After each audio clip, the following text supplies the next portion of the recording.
Order. First item we have is a request for bill introductions. Anyone have any bills?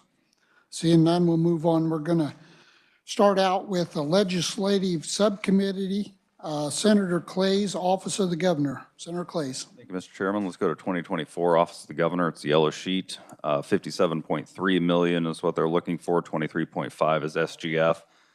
There are 63.3 FTEs in 24. This will be an increase of 7.5 million all funds, a decrease of 60,000 SGF below the 2024 approved. This includes an increase of 3.4 million from ARPA and LSSE grants, the addition of 4.1 million for various federal grant funds. We can talk about those, and a half FTE to manage the LSSE grants. The governor concurred with the governor. Usually gets a good laugh every year, but I guess we're over it. And then the subcommittee concurred with the governor's recommendation. We'll go into 2025 and then we can answer questions. 2025, we're looking at 50.7 million, 23 SGF.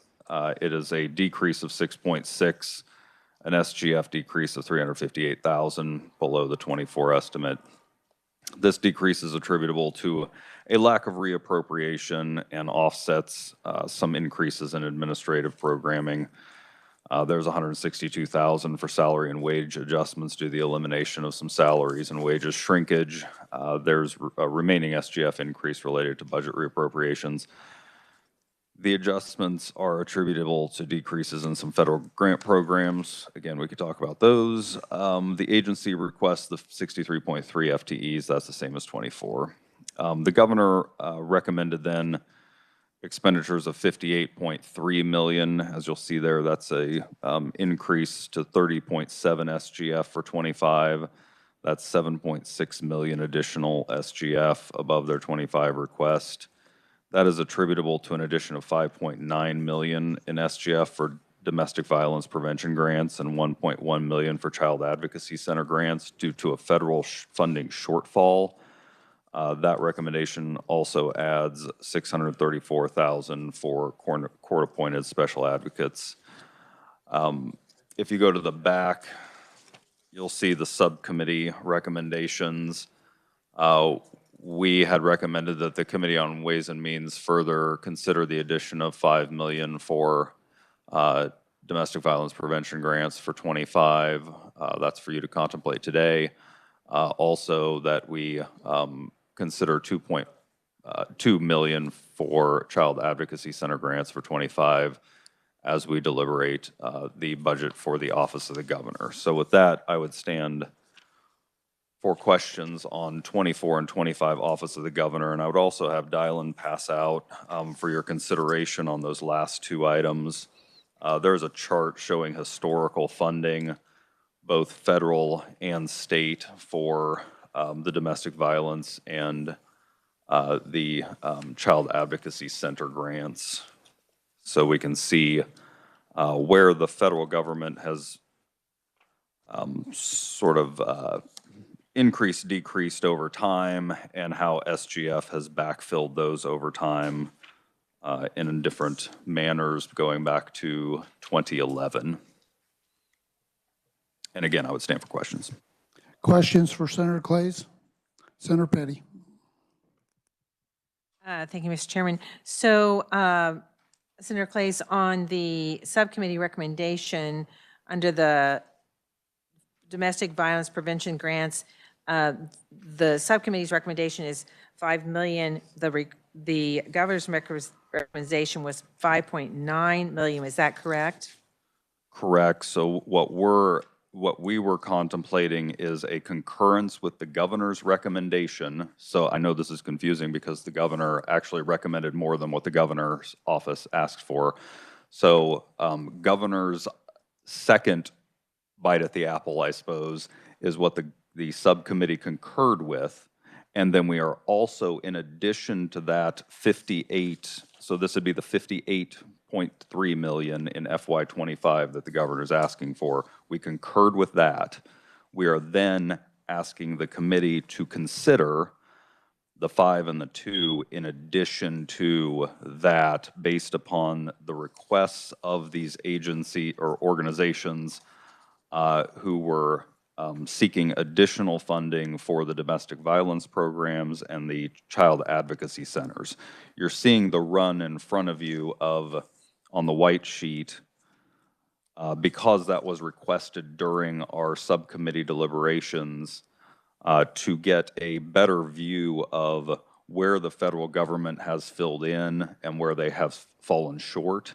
Because it is true, if you look at this, that the federal government has both increased and decreased their support of those centers, both the domestic violence and child advocacy over time, and that the state has been put in a position to backfill in different ways. It's also had a trajectory of increase overall if you look at the bottom grand total line, so you can see how they've been funded over time. And you'll see that there is a fairly sizable jump after a fairly flat period of time, so you can make your own judgments on that. You know, from 2016, for instance, to 2018, it went from 12 million to 19 million, but it also was sort of flat in the 8 to 9 million spot there for about 6 years.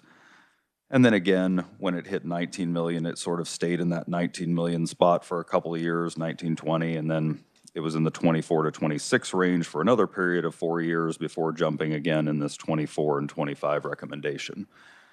So if you put a line to it, it's probably a relatively sharp increase from 2011 on the grand total, but I think you'll also find that the need that exists out there for these facilities is pretty sizable.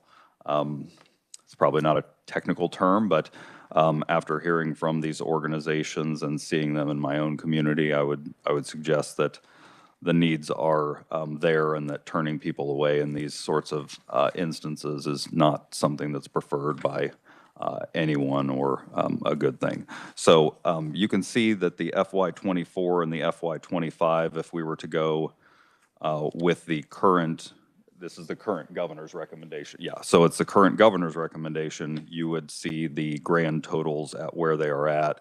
They are asking for an additional 7 million total on top of that to fulfill their mission and not turn people away. Senator Petty. And I thank you for that, but so you're shifting monies that then, under the governor's recommendation, we're going for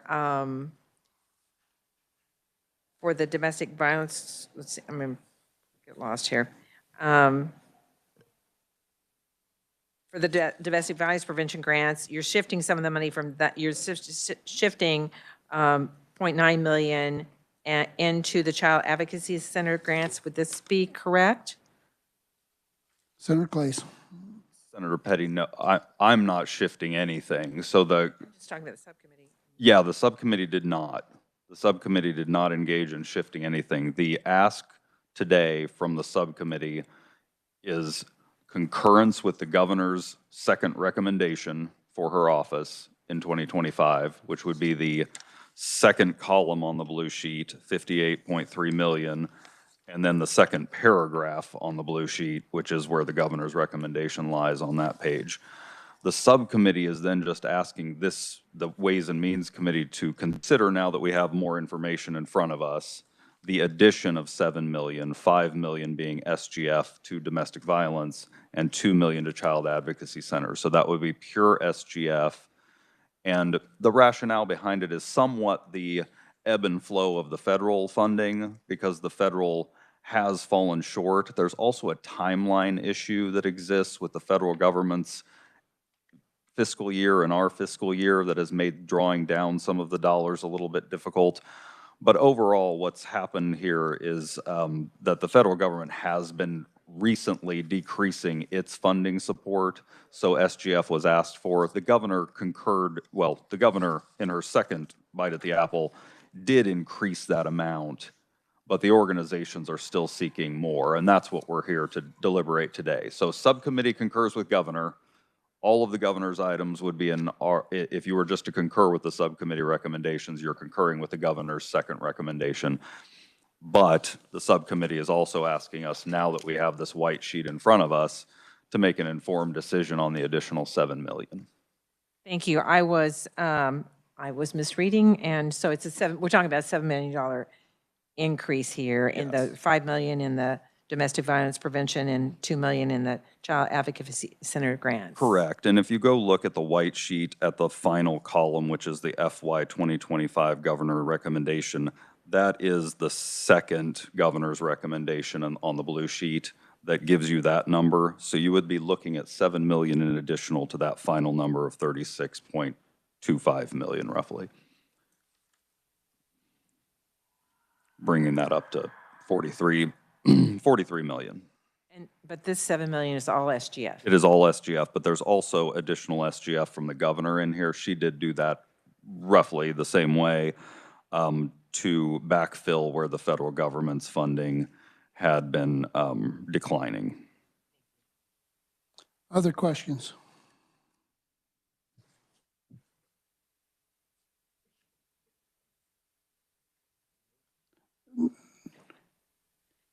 No other questions? Senator Clays. Thank you, Mr. Chairman. I would move the Office of the Governor budget for FY 24 and 25 at the governor's recommendation. We have a motion, a second. Any other questions, discussion? Seeing none, all in favor? Aye. Opposed? Motion carries.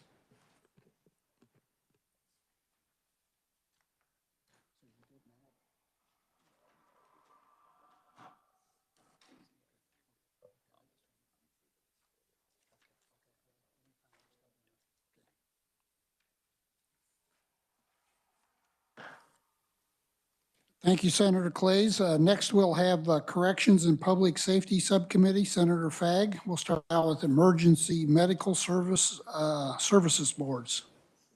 Senator Fagg. Thank you, Mr. Chairman. The agency submits a revised estimate of $2.8 million, all from special revenue funds and expenditures in FY 2024. This is an increase of $16,000 or 0.6% above FY 2024 approved amount.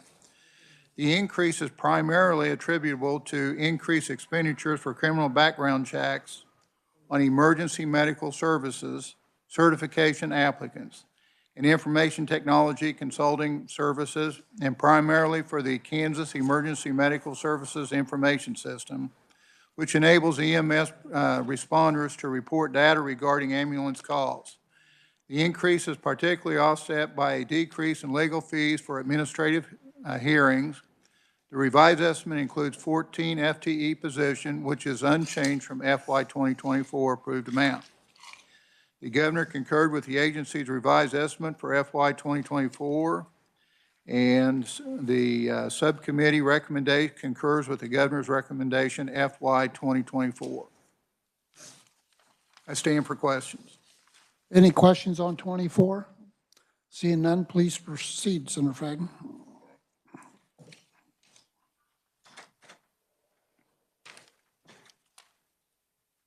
Okay, going to the agency request is $3.1 million, all from special revenue funds and expenditures for FY 2025. This is an increase of $246,000 or 8.8% above FY 2024 revised estimate.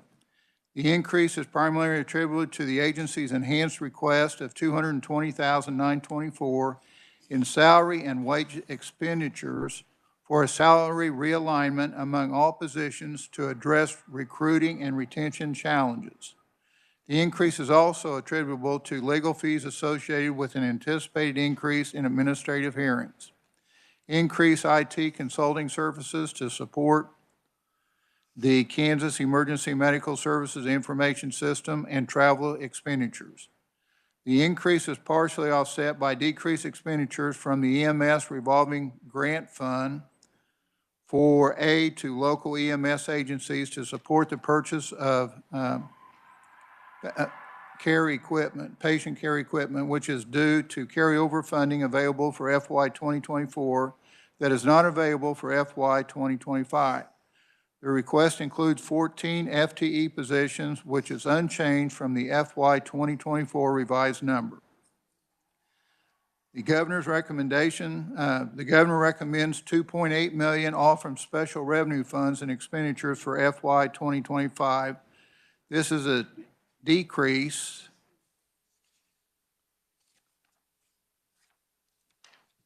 Okay, I want to make sure I was on the right page here. This is a decrease is due to the governor not recommending the agency's enhancement request for a salary realignment. The recommendation includes 14 FTE positions, which is unchanged from the FY 2024 requested number.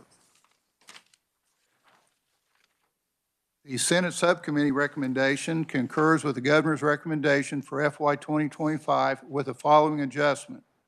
Senate Committee on Ways and Means consider adding $220,924 all from special revenue funds for a salary realignment plan to address reoccurring and retention challenges for FY 2025 during deliberations on the statewide 5.0% pay increase.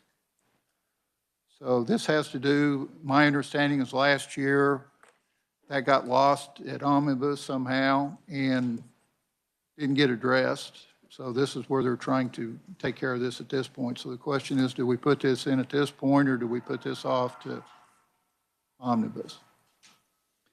Questions for Senator Fagg?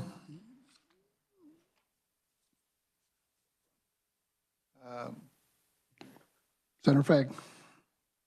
Any other discussions on how you guys would like to handle that? Do we handle that here or do we handle it up above? That's the question. Can do it either way. It's, Right. yeah. Senator Pittman. Adjustment that we took out last. Thank you, Mr. Chair. Given that we're getting a number of requests from different folks, including the KBI and other folks, I think we should take a look at this at omnibus versus taking it up right now on an individual basis. But that's just my opinion. Senator Glaze.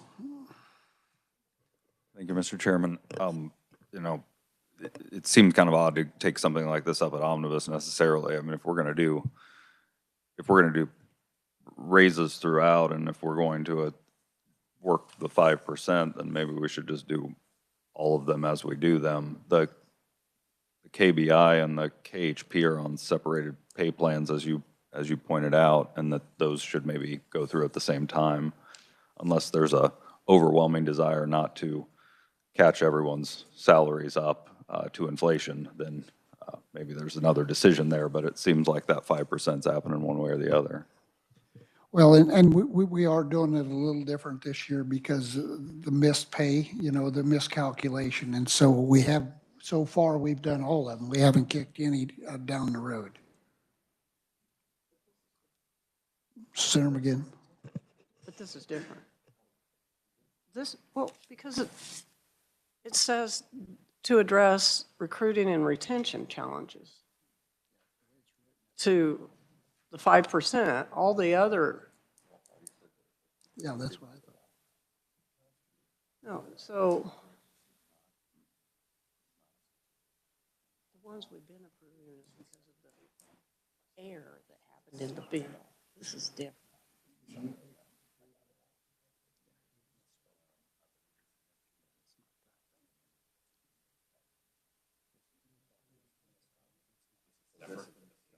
This is a separate issue, yes. So this is a separate issue. This is not the Correction. the miscalculation from last year. Senator Fagg. This was also something we approved last year, and then it got taken out at omnibus. So I'd be inclined to put it back in at this point and see where it goes with omnibus. Is everyone okay with Senator Fagg and the subcommittee putting it in? Okay. All right. So if everyone's okay with it, we'll put it in, and it'll be a difference between the House and the Senate. Okay. Senator Fagg? Ready for Yes. motion? Yes. I move that we concur with the governor's revised estimate for 2024 and 2025, with the 2025 exception being that we add back in the 220,924 for the enhancement requested for salary realignment. We have a motion, we have a second. Senator Clay seconds. Any other questions or discussion? Oh, Senator Petty. When you say salary realignment, we're realigning, they're realigning with who? Senator Fagg.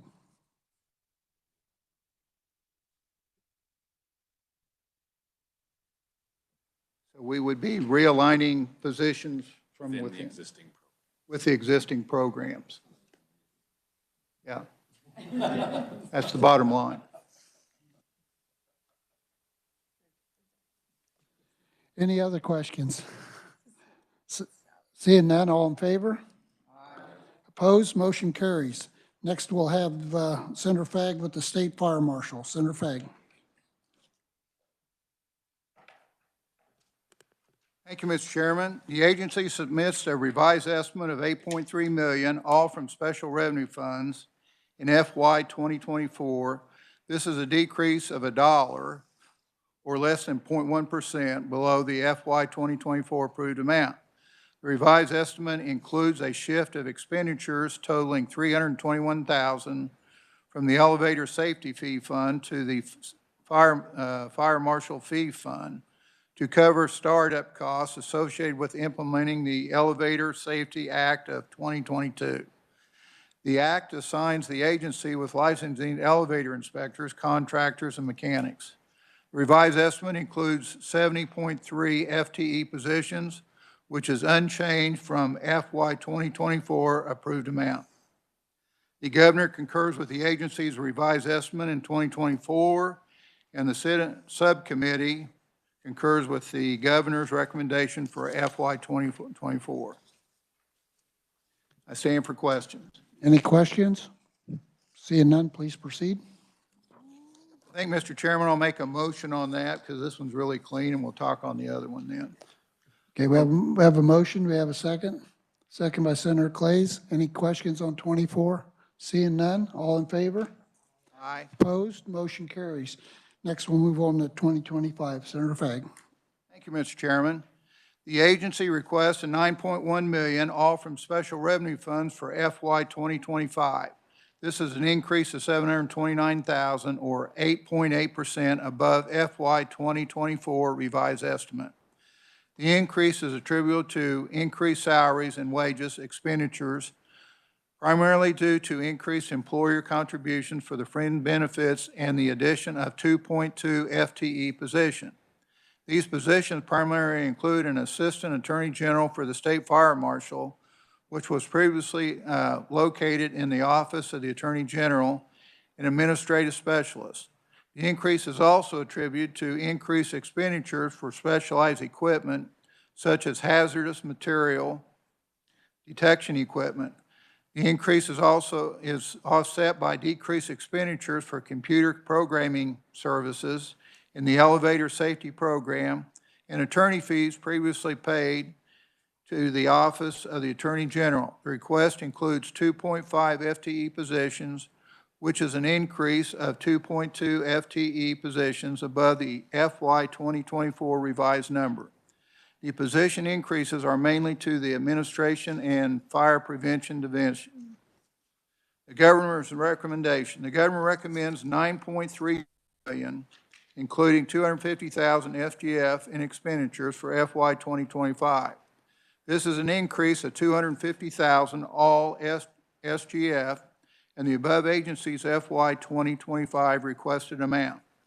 The increase is due to the governor's adding $100,000 SGF for one position for the child care inspection specialist to provide outreach and $150,000 SGF for a volunteer firefighter workforce study exploring trends and incentives among the firefighter service in Kansas.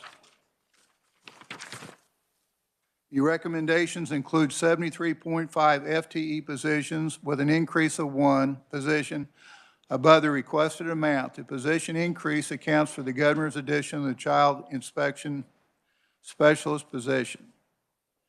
The Senate Subcommittee's recommendation, the subcommittee concurs with the governor's recommendation for 2025 with the following recommendation. That the Senate, and I'm going to read these off and we might discuss each one of them. The Senate Committee and Ways and Means consider adding $200,000 all from the Fire Marshal Fee Fund and add one FTE Fire Division position for a newly organized Industrial Safety Division for FY 2025. The agency plans to reorganize the boiler and elevator safety programs under a new Industrial Safety Division. This position will be a professional engineer overseeing these technical programs. Expenditures include salary and initial costs for the equipment and a vehicle.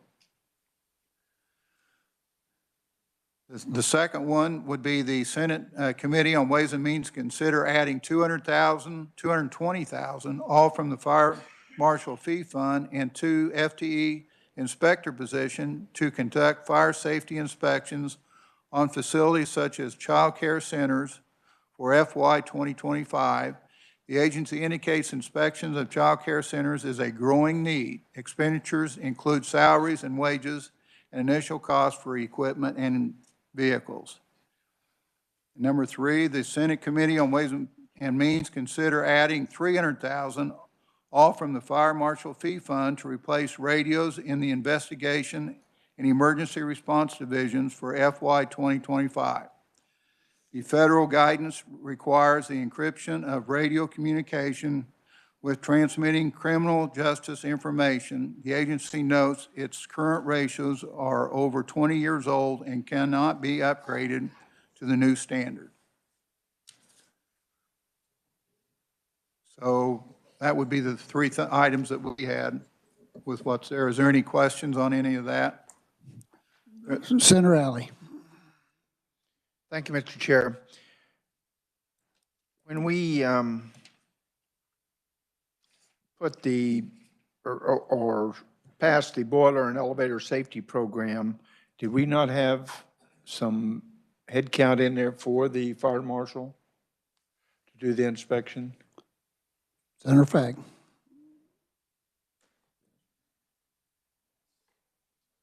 Yes. Answer was yes. Yes, okay. Senator Alley. Is this above that? Yes, sir.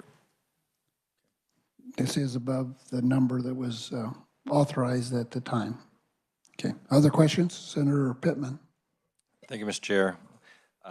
Just commenting on these more than a question. On number 3, when we have radios that are not in compliance with federal guidance, and we have radios that are 20 years old. So that seemed like a pretty easy ask in terms of replacing a lot of those radios with the encryption technology and some of the new stuff that they're asking for. They likened it to using a flip phone versus a smartphone today. It's just kind of a critical thing. I would say on the number 1, in terms of the elevator and safeties, they seem to be out of their element with, in terms, they need to have somebody with a more specialized information, I guess, is what they were expressing, and that for safety purposes, they'd like to have somebody with more, I guess, capabilities, professional engineering, overseeing these so that our elevators and boilers are safe out there for our populations. And then on number 2, it seems as though we've put onto the fire marshal some of these inspection criteria, and they need more people to take care of inspecting these child care centers. And it seemed like a reasonable ask, but from a safety perspective, I think 3 and 1 would be the highest priority in my book. So that's my 2 cents. Thank you. Other questions? Senator Petty. Thank you. I was looking over and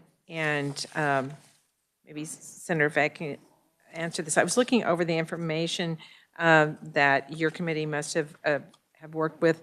And so was the elevator safety program an additional request that came about at the hearing? Because it doesn't seem to be in the materials.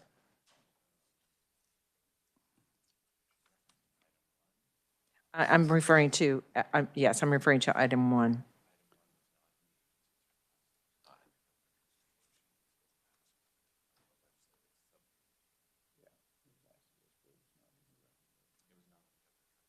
Senator Fagg. Thank you, Mr. Chairman. It was not in the governor's recommendation, Senator, so this is something afterwards. Senator Pittman. Senator Petty, the fire marshal is relatively new to the position, I think, maybe 6, 7 weeks. And when he came in, he wanted to relook over what the recommendations through the budgeting process, and these were over on top of, I think, what the governor probably had considered, is my understanding of how that came about. So it wasn't presented to the governor in time for her to give her approval. But when he came in, he realized there were some things that seemed to be glaring problems when he first started. Senator Petty. Thank you. And thanks for the information, because it's not mentioned in this materials here. And I know that has happened with other organizations as well. On number 2, I know the governor had one position for the child care inspection specialist position in her recommendation. And so is this increasing it by 2? So there's 3 positions for the inspections of, although this is, the number 2 is broader than just child care, or appears to be broader than just child care centers. So I just want clarification. Senator Fagg.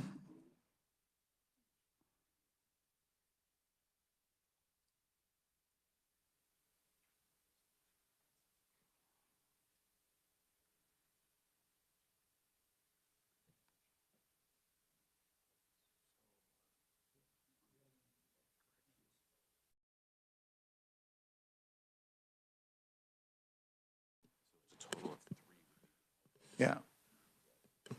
Mr. Chairman. Senator Fagg. Thank you. The governor had 1 in there for child inspections, so these other 2 broadens that inspection areas for more than just the child care. Senator Petty. Thank you. So it'll be a total of 3. total of 3. One, which was recommended in the governor's recommendation for child care inspection specialist, which was a position that had been in the Attorney General's office. Now it's, I mean, the fire marshal has had this responsibility. I think it's very important for them to have a child care specialist because it is an important part of their responsibilities. But the other 2 positions that you add are a little broader. They're not just child care. Senator Fagg.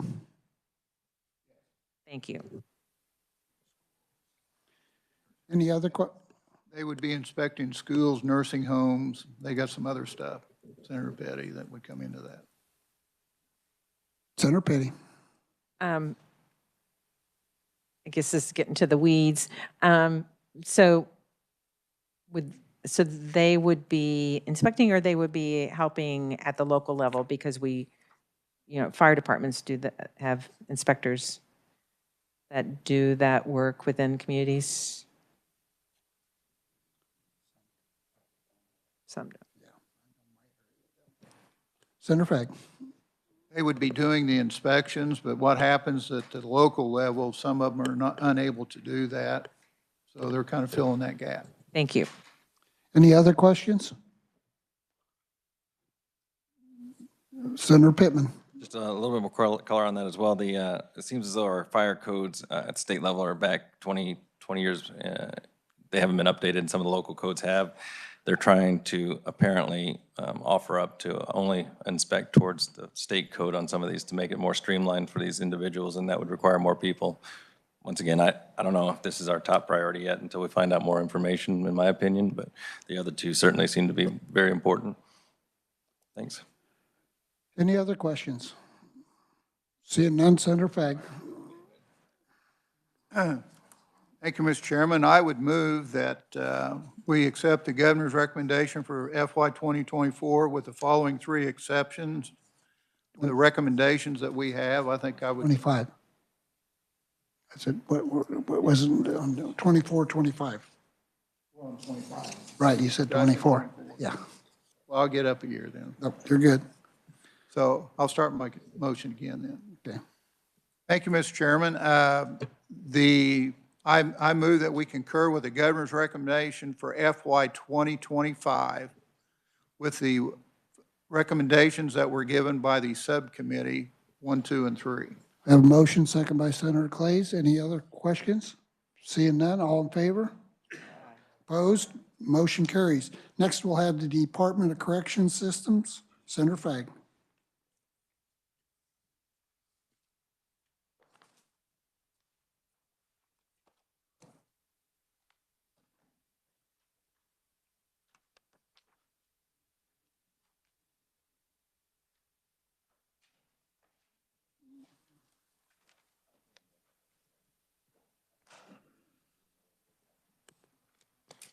Thank you, Mr. Chairman.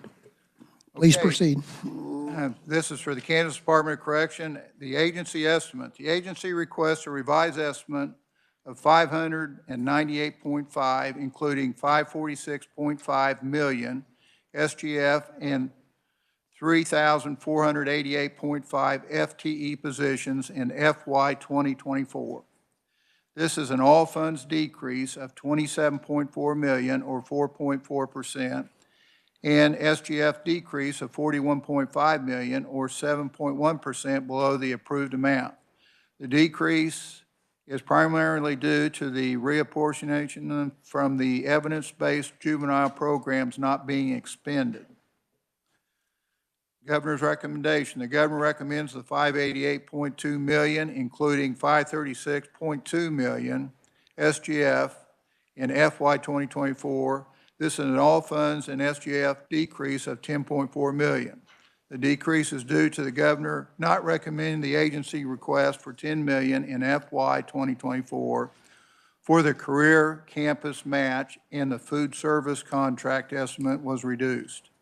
The governor's recommendation is to move the entire requested 20 million for the career campus match to FY 2025. The Joint Committee on State Building Construction recommendation, the committee concurred with the governor's recommendation for FY 2024. The Subcommittee on Corrections and Public Safety recommendation concurs with the governor's recommendation for FY 2024. I stand for questions. Questions? Seeing none, please proceed. Mr. Chairman, I would move that we concur with the governor's recommendation for FY 2024 on the Kansas Department of Corrections budget. I have a motion, second by Senator McGinn. Any other questions? Seeing none, all in favor?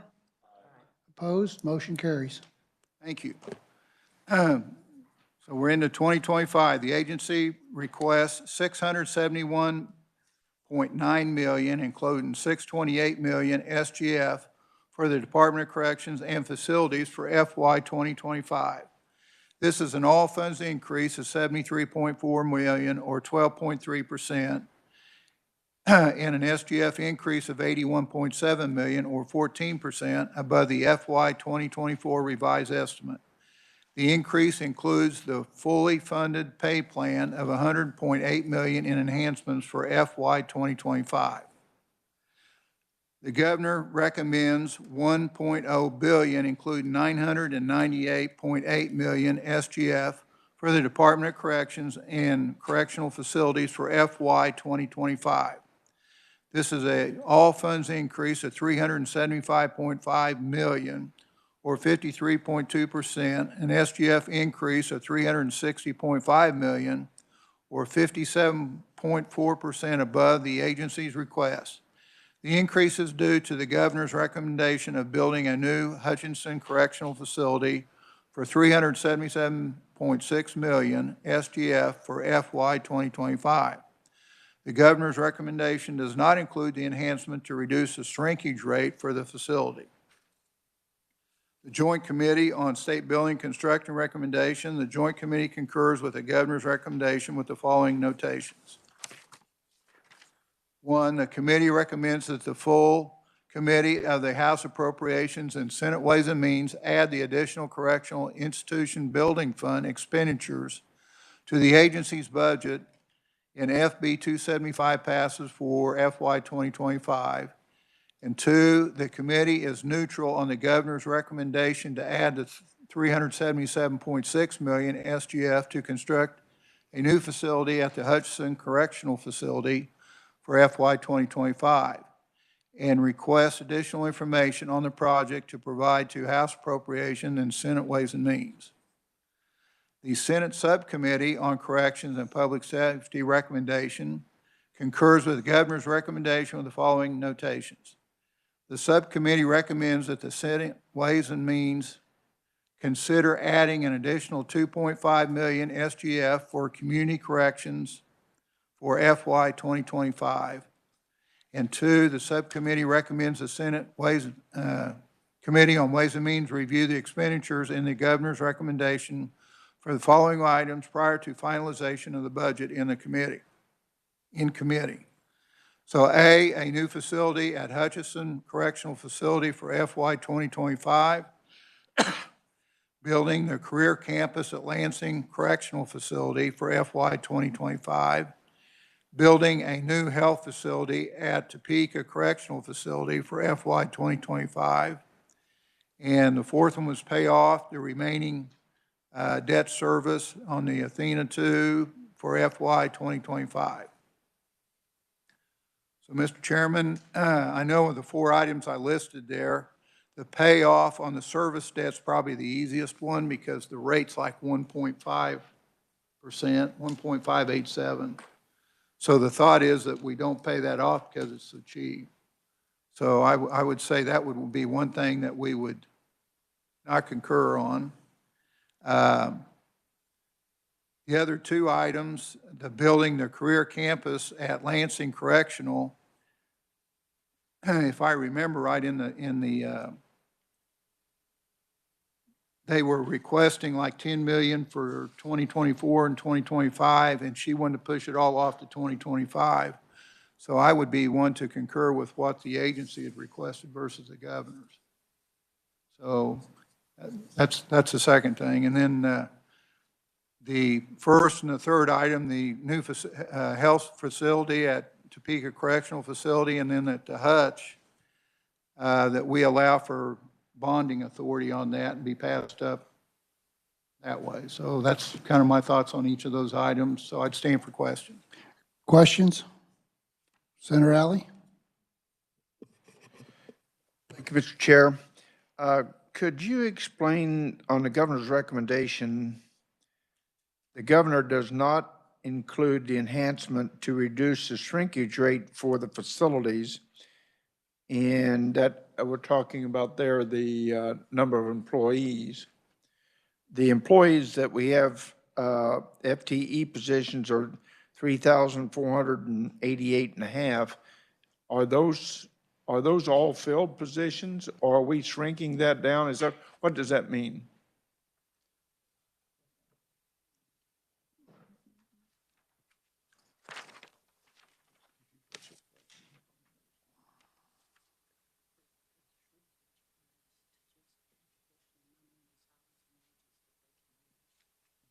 Senator Fagg? Okay, the shrinkage rate to 5% across all agencies, according to the agencies, a rapid growth in inflation over the past 2 years, and the lack of any inflationary adjustments in the budget allocation is putting a strain on the budgets, and operating costs continue to increase. So that's kind of her. Senator Alley? Oh, okay. So the governor does not recommend reducing their rate on the shrinkage rate, but what about the number of employees? Are we full? Or I know in the past we're having trouble hiring corrections officers. Are we there at this number? Senator Fagg? It's my understanding, Senator, that it's better than it was a year ago. It's moving in the right direction, but there's still a gap in there. Senator Alley? Further questions? Thank you. Senator McGinn? Thank you, Mr. Chairman. Just clarification and then a comment. So did the subcommittee is fine with the facility at Hutchison's Correctional? You're good with that one? No question. Senator Fagg? There was discussion on that, and I think instead of paying that off, the thing that we'd kind of worked with was trying to give it the debt authority to do that versus taking the cash. It's kind of the way that conversation went. That's moving forward. Yeah. Okay. And then the second question I have is on item number 1, on the additional 2.5 for community corrections. And I received a letter from our community corrections person in Sedgwick County. We're kind of the dumping ground because we have work release and we have services. And so if you're from Western Kansas or wherever, it seems like people end up in the Wichita, Sedgwick County community. And they said that they have been flat funding for several years, and they have some of the most abusive and people with substance abuse and other things. So I would like to, they want the extra 2.5 million, and I would like to put that back in. And again, Mr. Chairman, the way I see it too, it gives you another negotiation point, but I'd rather start at the 5 than the 2.5 to negotiate.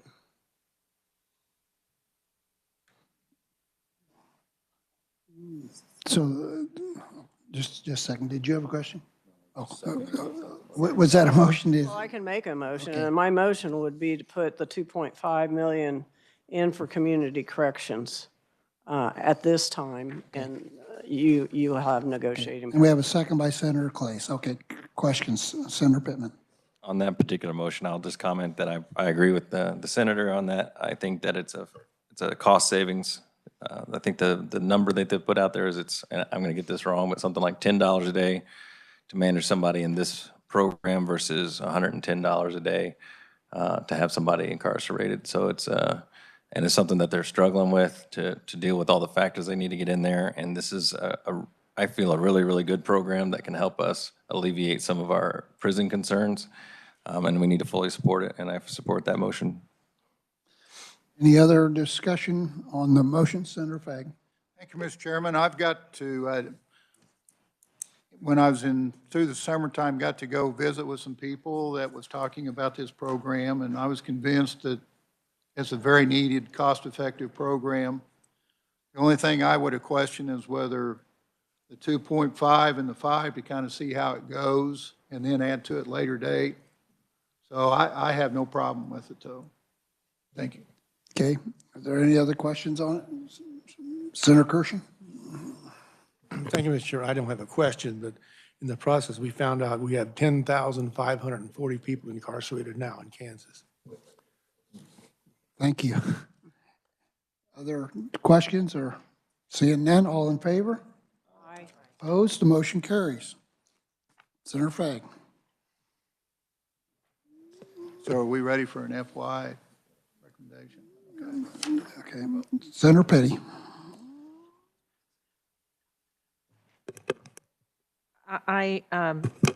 So we've now voted on number 1, and I was looking at the building a new facility at Hutchinson Correctional Facility. Under the governor's recommendation of that 377.6 million SGF, this was one time. Would this be correct? Senator Fagg? Could you repeat that, please?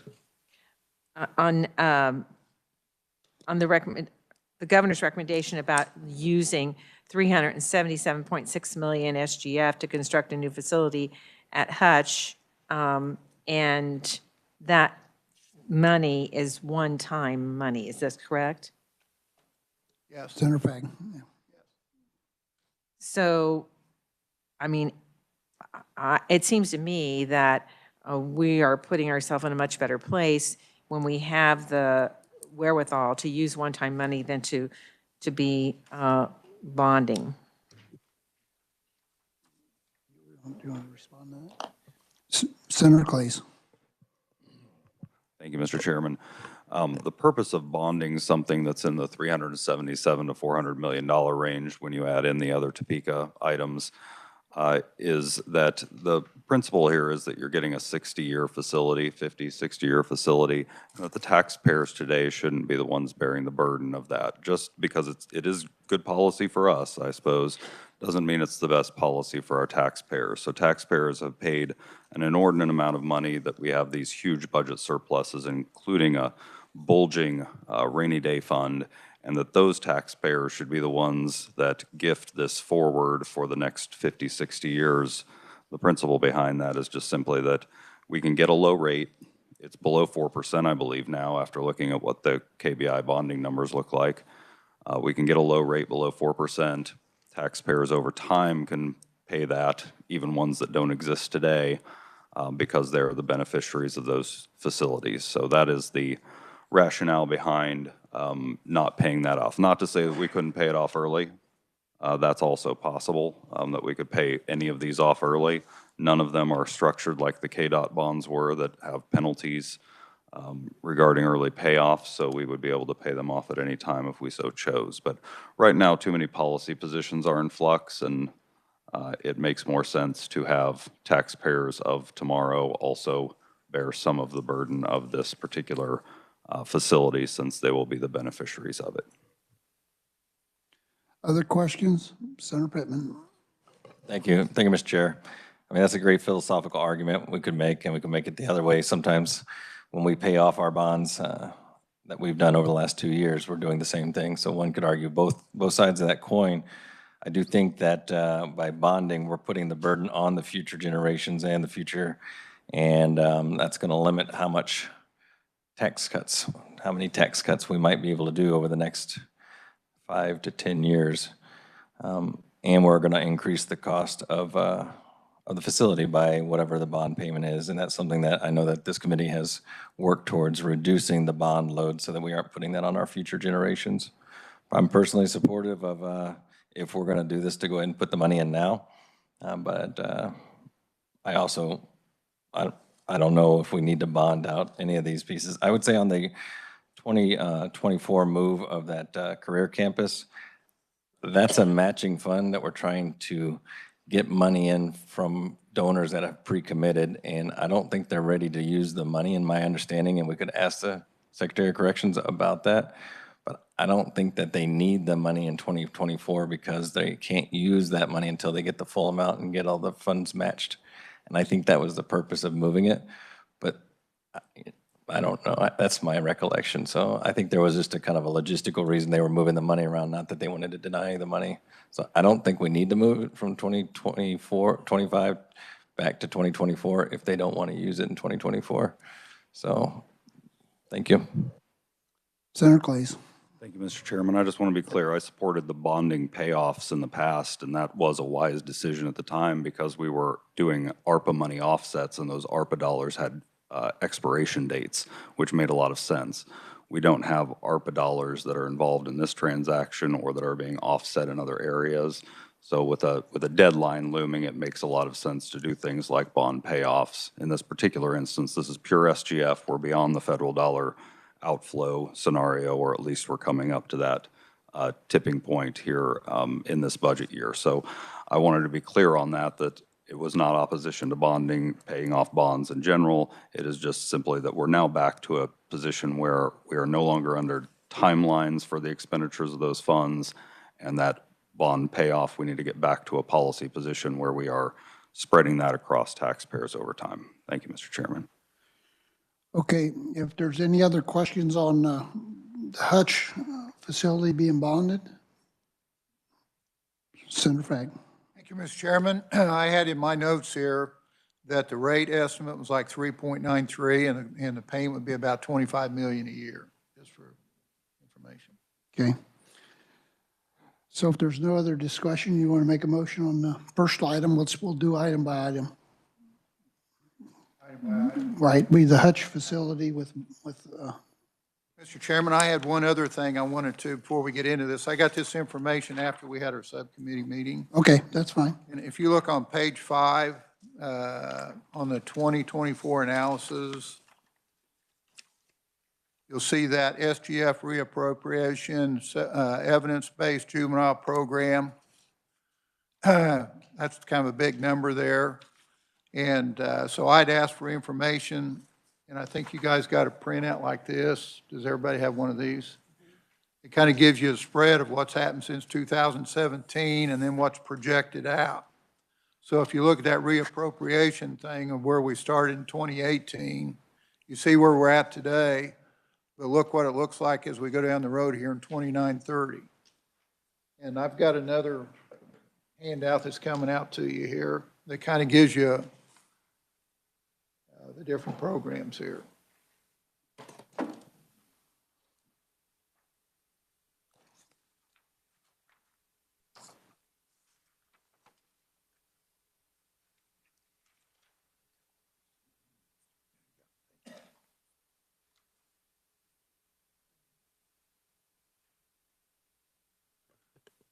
So you can see on this yellow sheet the actuals and kind of go down through that, but look at the 2024 estimates and how that comes out. So I just wanted to bring this to the committee's attention, that we get a lot of these programs going, the effectiveness of it, what goes on with that.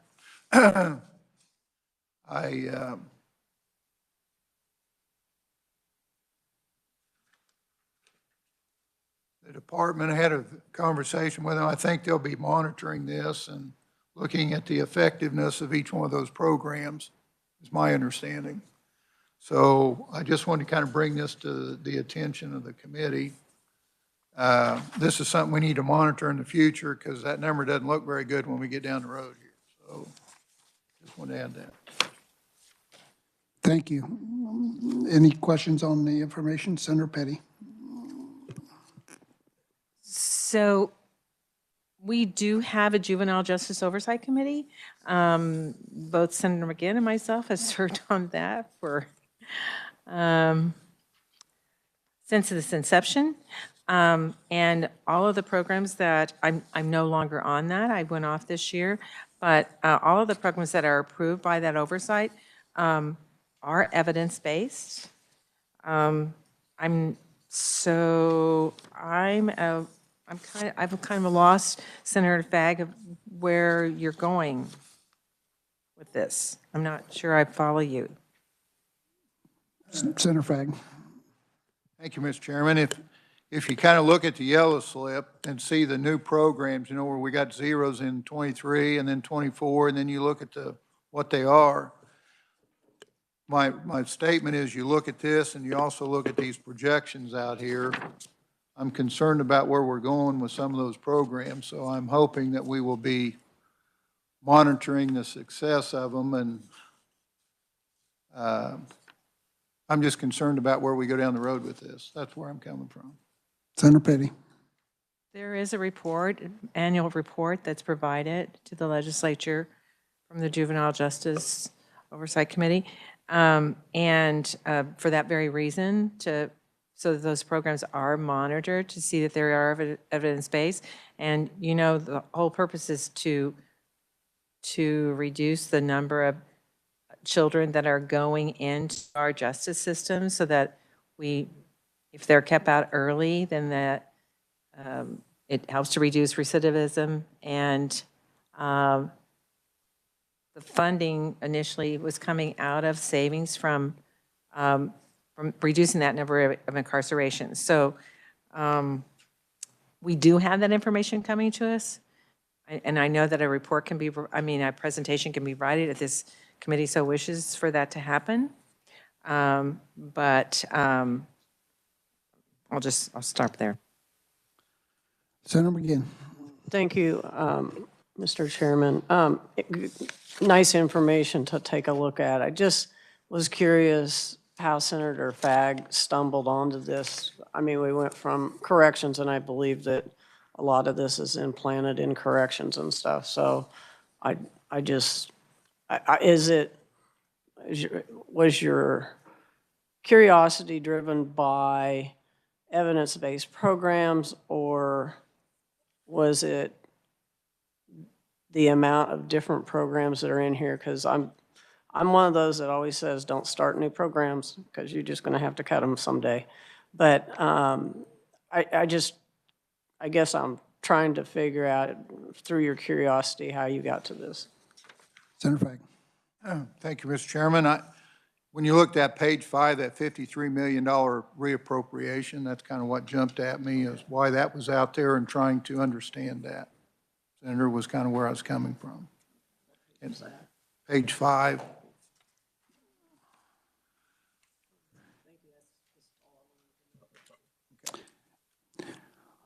Okay, so if there's no more questions on evidence-based programs, we'll move back to the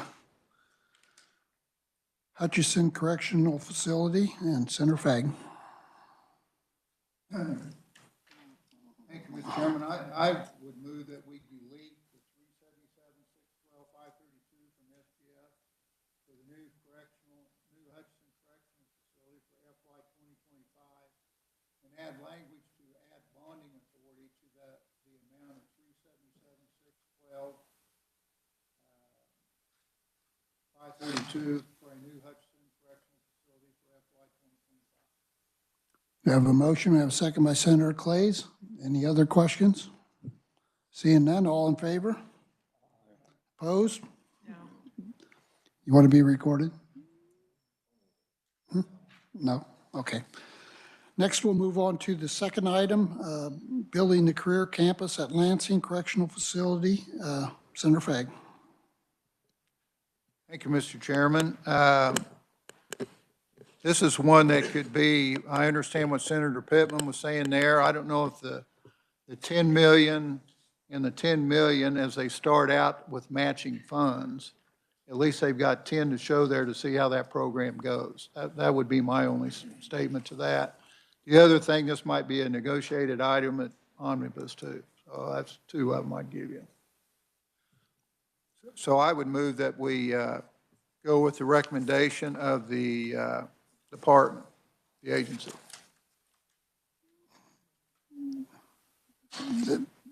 So, And we delete on the governor's portion of that. okay, so you're talking, we're going to do the 10 and the 10? Yeah.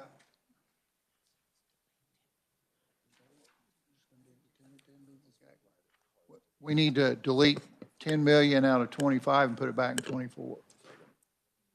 That'd be the same.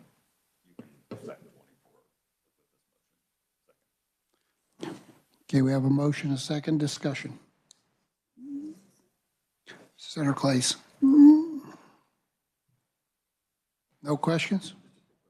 Senator Pittman. So we don't have to go back and open up 2024 since we already approved that? Just a technical issue? Okay. It's not a, Okay. Any other questions? Seeing none, all in favor? Aye. Opposed, motion carries. Next item we have on the list is the building a new health facility at the Topeka Correctional Facility for 2025. Senator Fag. Okay, thank you, Mr. Chairman. I would move that we delete the $40,235,000 from SGF for the Topeka Correctional Facility new health building for FY 2025 and add language to add bonding authority in the amount of $40,235,000 to the Topeka Correctional Facility for new health building for FY 2025. I have a motion, we have a second.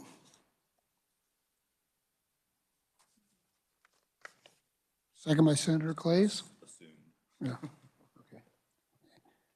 Any questions? Seeing none, all in favor? Aye. Opposed? Motion carries. Want to be recorded? Okay. Okay, next item we have is paying off the remaining Athena 2 debt service in 2025. Senator Fag.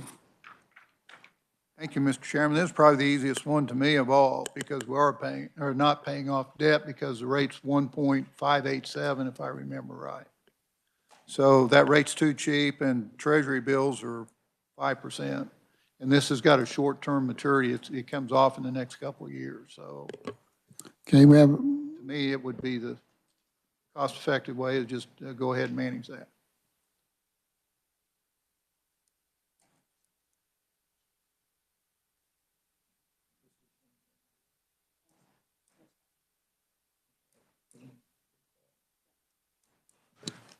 Senator Fagg. We'll need to delete that off the governor's recommendation, the $6,692,572 that was there for the payoff of that debt. Okay, you want to make a motion? That would be my motion. Okay, so make sure we got this right. So you're deleting the 6 million and then for the payoff, so we're just deleting that. Okay, okay, and we have a motion and a second by Senator Clays. Questions? Seeing none, all in favor? Aye. Opposed? Motion carries. I believe that is, that's all we had. Senator Fagg, is that right? Did you have anything else? I think we kind of went in pieces. Did we have the 2025? Right. We're okay for a motion for that or Yeah, for the whole thing? correct. Thank you, Mr. Chairman. I would move that we concur with the governor's recommendation for FY 2025 on the Department of Corrections, subject to the items that we voted on earlier. You have a motion, a second by Senator Clays. Any questions? Seeing none, all in favor? Opposed? Motion carries. Thank you, committee. Next, we'll move on to an update on the docking state office building and ks.gov lab. We'll have Frank Burnham, the Deputy Secretary for Operations, Department Administration. Frank, welcome to committee.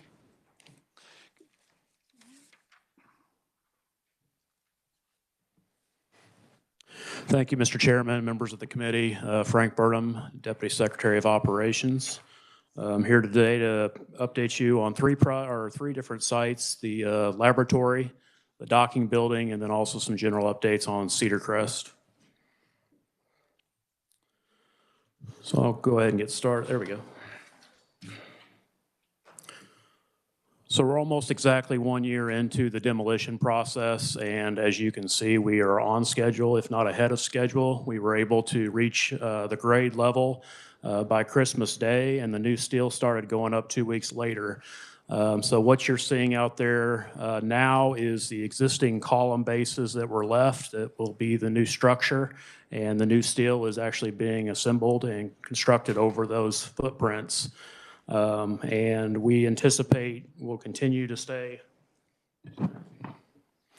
on schedule, and we are scheduled for an occupancy date of June of 2025. So again, here's just a little bit of more information about how the building was systematically deconstructed. We're very happy to say that there was no disruptions to our existing chilled water and heat plant as we continue to operate and maintain the Capitol Complex services throughout this process, and that there was no injuries or safety concerns during the demolition process. And here's just an example of where we were just 5 months ago and where we stand today. They're currently prepping the existing floor elevator shafts and getting ready to start the rebuild. This is an example of the tunnel being excavated that actually connects us to the Kansas State House. That will be the footings and foundations for a new elevator and new stair that will connect all 3 stories and be a great shortcut and link for people here in the State House going over to use the multi-purpose space on the 3rd floor. Just another example of the existing steel and structure going up.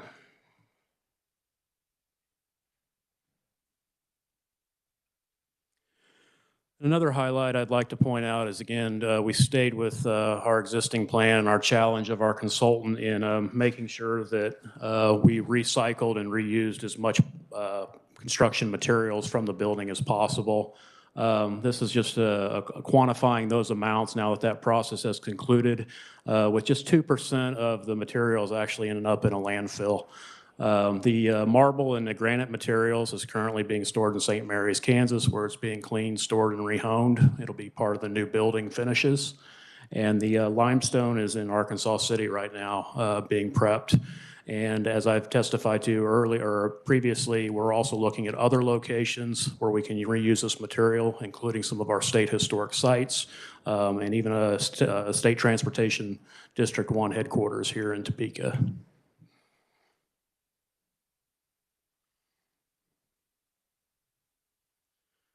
If I could, I'd just like to move on to the next two, and then I'll save time for questions at the end.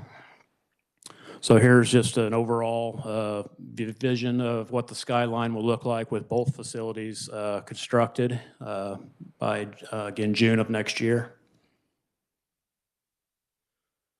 Our KDHE laboratory began construction, again, just about a year ago, or I'm sorry, earlier, yeah, a year ago.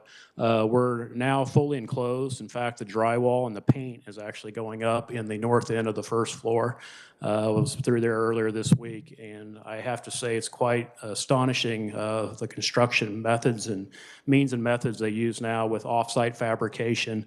Things come out to the site already built in a controlled environment. They scan one side of the barcode, marry it up with the other side. Things go right up. It doesn't spend much time on the ground at all. And it's just been really something to see how quickly this facility has come together and how well managed it is by our construction firm. Here's some examples of where we were just a month ago.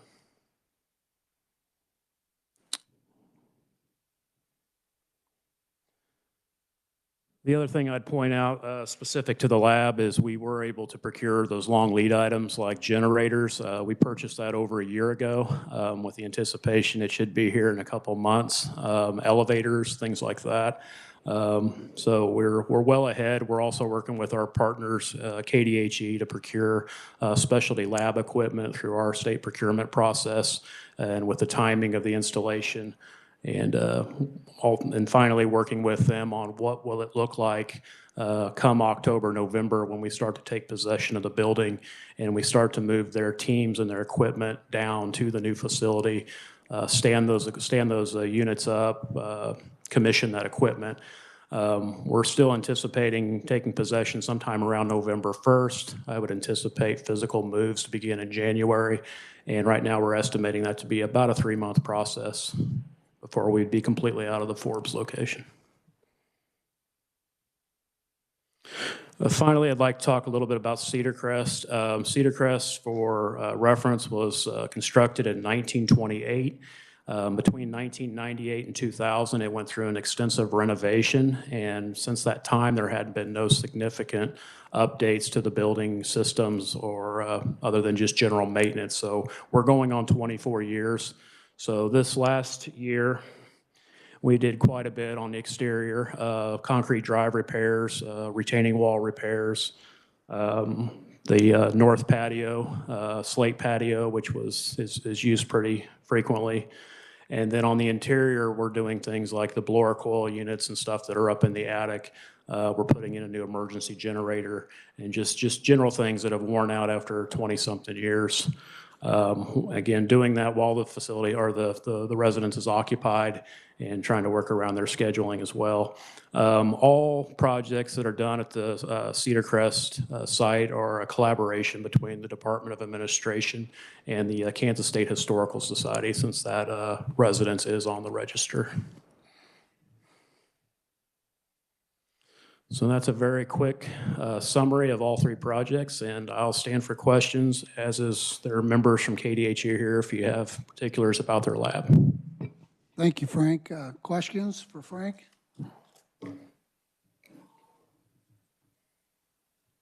Guess you did a good job. And I thank all of you that were at the beam signing the other day. We couldn't do a groundbreaking, but I saw a lot of you out there and saw some of your names on the beams as we were putting them away. So appreciate your continued support for these projects. So somebody asked me, them beams be hidden behind some sheetrock somewhere? We're going to work that out. Obviously, we have some fireproofing requirements, but we're trying to find a creative way to still continue to, they are going to be structurally used in the new building. Can we somehow protect those and still keep them exposed? If not, we'll document those and make sure they're presented in some kind of exhibit. Just curious. I had some people ask. I said, I have no clue. So, any questions? Seeing none, thank you, Frank. Thank you. Committee, one announcement, we will have full committee this Friday.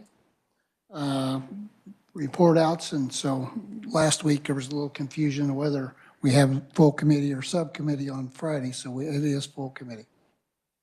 Okay? With that, we are adjourned.